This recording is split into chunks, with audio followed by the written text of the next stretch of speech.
Hey, good morning, guys. It's Ashby at Ashby Farms. Sorry for the goofy look, but safety third, as always. And it's a little cold out. It's like 31 degrees outside this morning. So it's Sunday morning. I got to go to church here in about 3 hours or so. Sun's just starting to come up now. And so I'm just running behind across the board. So every spare moment I've got, we're getting up early. I've already been working for about an hour and a half or so, and I figured out that maybe I should make a video. So in this morning's video, we're building the commercial lids that we use for our hives. And it's pretty simple. You got 3 centerpieces, and basically I ordered 1x6 from my guy who does all my milling, and some of them came in 6 inches exactly, and some are like 5 7/8, and some are 5 3/4. So I spent yesterday for about 3 hours just cutting them on the chop saw, go ahead and measuring them while I'm going. So what I've got is my 2 outside pieces are 6 inch, and then any of those oddball size pieces where basically the board had shrunk. It's the water weight, because we don't kiln dry. Everything we have is air dried, because it's rough cut wood. So the one piece I went ahead and cut it to 5 inches, because the outside to outside dimensions of my 10 frame boxes is 17. So we got a 6/6, and that center board is a 5 inch. We are using 7/16 by 2 inch medium crown staples today. And let's see. Oh yeah, these are our extra pieces here. So these came off of the end width pieces on our 10 frame double deeps, or I'm sorry, our 10 frame boxes.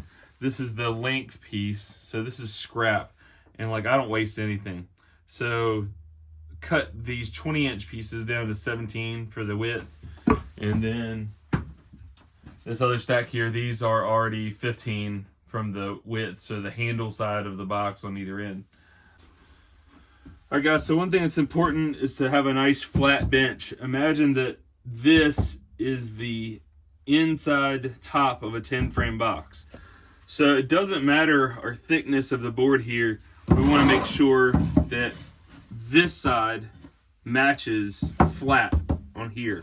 See, I got some knots, so I put the knot side down because the bees are going to propolize all that. Here's another good example. Got a knot here, not here. So we'll put this side down and facing inwards like that. And then on this one here, we've got a small knot, so this is going to go down like that. So again, we got our 6, 6, and 5 inch piece. I don't like this gap already right here. So sometimes in this case, there we go. And now I'm happy with the gap that I see. It's okay to have a little bit of space. And even later, if they shrink a little bit more, that's okay too. We've got a number of hives that have a small gap there. The bees will propolize it, or they'll leave it if they want. Some beehives even use the wider gaps as an upper entrance. Doesn't really matter to me. The bees don't seem to care. So next piece. This is our 20 inch piece that I cut down. Got a little knot here. That doesn't matter, just put it to the inside. And what I'm trying to do, I usually I have a method, but I start on this side.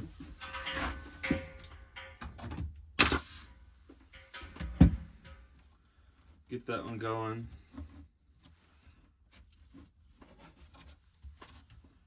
And what I'm doing is I'm creating a pinch here and a pinch here. Push that down flat. Everything looks good there. Pull this one in.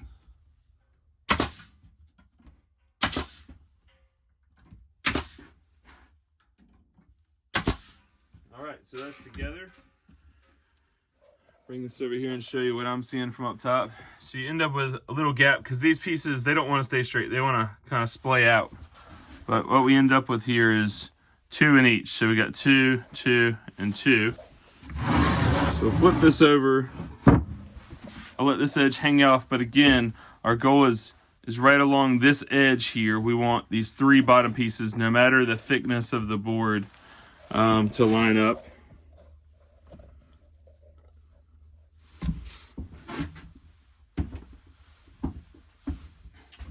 pieces here.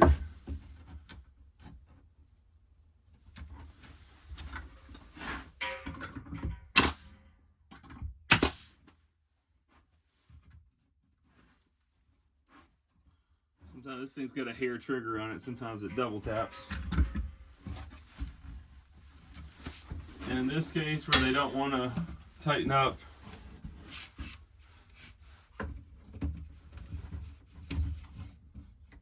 just go like this.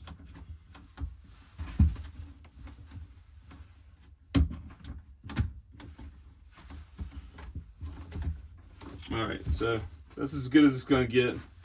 Push these down. This piece here wants to kind of splay up, and this piece here wants to splay up. So you'll see me, I'm pushing down to make sure that these are even. And we're just gonna punch one, and then I'm just gonna punch two right here. All right. This piece here is still wanting to go like this, and this piece here is, well, that piece there is in because it's already got two staples. So we can pop that loose.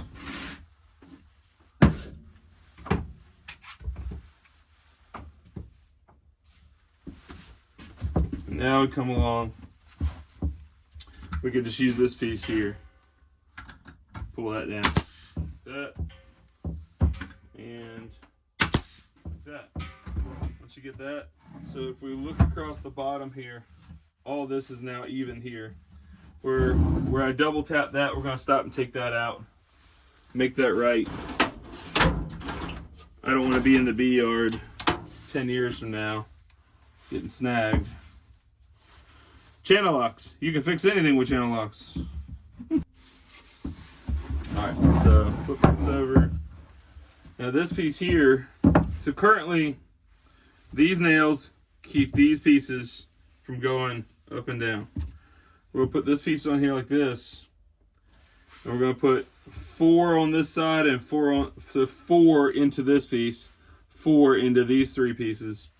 And what that's going to do is keep this end piece and these over time from separating. It's just kind of acting like a pull together. So I always start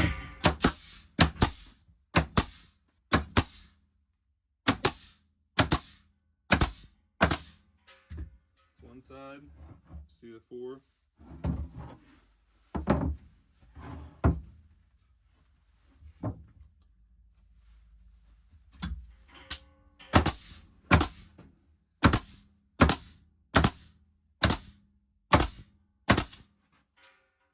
Neat.